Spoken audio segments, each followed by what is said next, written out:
Zee talkies बरोबर नेहमी काम करताना आनंद आणि माझ्या कलावंत म्हणून प्रवासात खूप मोठा घटक झी टॉकीज आहे. त्यामुळे आणि मामांबरोबर भरत बरोबर काम करताना मनस्वी आनंद होतो.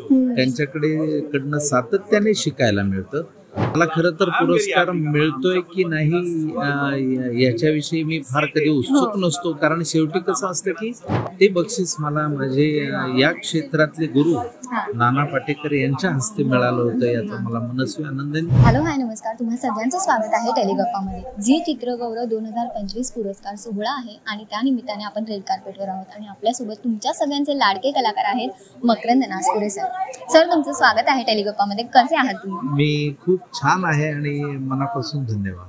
बरं, नामांकन मिळालं यावर्षी एवढ्या चांगल्या फिल्मसाठी. मस्त, किती एक्साइटमेंट आहे आणि काय सांगाल या पुरस्कार सोहळ्याबद्दल? एक तर 25वे वर्ष रौप्य महोत्सवी वर्ष आहे आणि झी टॉकीजचा मी अगदी सुरुवातीपासूनचा शिलेदार आहे असं म्हटलं तरी हरकत नाही.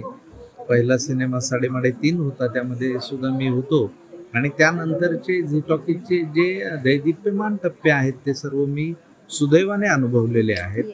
मग त्यात गाढवाचं लग्न असेल, गल्लीत गोंधळ दिल्लीत मधुरा असेल, दे धक्का सारखा सिनेमा असेल, झी टॉकीज बरोबर नेहमी काम करताना आनंद आणि माझ्या कलावंत म्हणून प्रवासात खूप मोठा घटक झी टॉकीज आहे. त्यामुळे आणि आज 25 वर्षानंतर नवरदेव BSc ॲग्री सारख्या सिनेमासाठी मला नामांकन आहे, तर आनंद जास्त आहे.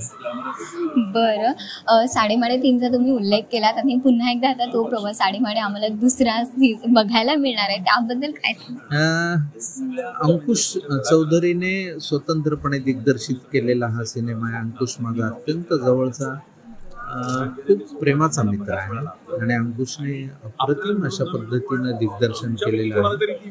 आणि मुळात अशोक मामा आणि भरत जाधव पुन्हा आम्हाला ती तिगडी बघायला. हो, आणि हे दोघंही माझ्या इतक्या जवळचे, म्हणजे आम्ही एकत्र इतकं काम केलंय आणि मामांकडनं सातत्याने मी मामांना नेहमी म्हणतो की विनोदाच्या सर्व शक्यता मामा तुम्ही संपवल्यात, आमच्यासाठी काही ठेवलं नाही असं मी नेहमी त्यांना गमतीनं म्हणतो. आणि मामांबरोबर भरत बरोबर काम करताना मनस्वी आनंद होतो. त्यांच्याकडनं सातत्याने शिकायला मिळतं. टायमिंग मधले अगदी बारीक बारीक गोष्टी असतील. भरत सुद्धा बऱ्याचदा आपल्याला सहकलावंताला त्याचं काम चांगलं व्हावं या बाबतीत तो आग्रही असतो. हे त्याचा एक खूप मोठा चांगुलपणा भरतचा पण आहे. याशिवाय सिद्धार्थ जाधव आहे या सिनेमात, रिंकू राजगुरू आहे आणि संजय नार्वेकर आहे.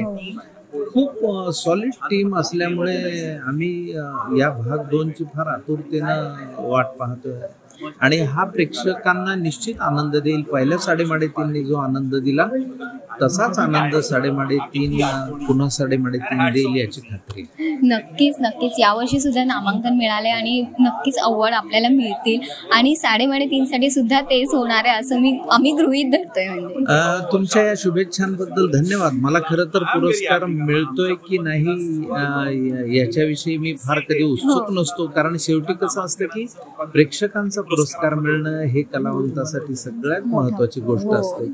आणि मला असं वाटतं की मला प्रेक्षकांनी फार भरभरून दाद दिलेली आहे आणि माझ्या तारुण्य काळामधले जेवढे सिनेमे आहेत त्या सिनेमांना सातत्याने पुन्हा पुन्हा पाहणारा प्रेक्षक वर्ग, म्हणजे अगदी गाढवाचं लग्न आम्ही कधीही पाहिलं तरी तेवढंच आम्हाला आनंद मिळतो असं म्हणणारे प्रेक्षक जेव्हा भेटतात त्यावेळी मनस्वी आनंद होतो. नक्कीच. सर, एक शेवटचा प्रश्न, तुम्ही अवॉर्ड्स म्हणालात की प्रेक्षकांचं प्रेम तर मिळतं, पण पहिला अवॉर्ड असं मिळालं होतं ती गोष्ट लक्षात आहे का आणि कशासाठी होतं? मला अगदी पहिलं म्हणजे मुंबईतलं पहिलं माझं जे बक्षीस होतं ते नेहरू सेंटर मध्ये नाट्यदर्पण संस्थेने घेतलेल्या एकांकिका स्पर्धेमध्ये मला महाराष्ट्रातनं सर्वोत्कृष्ट अभिनयाचं पहिलं बक्षीस मिळालं होतं. त्यावेळी माझं वय 21 वर्षाचं होतं. मी आज 52 वर्षाचा आहे आणि ते बक्षीस मला माझे या क्षेत्रातले गुरु नाना पाटेकर यांच्या हस्ते मिळालं होतं. याचा मला मनस्वी आनंद आहे. तो माझ्यासाठी अविस्मरणीय बक्षीस.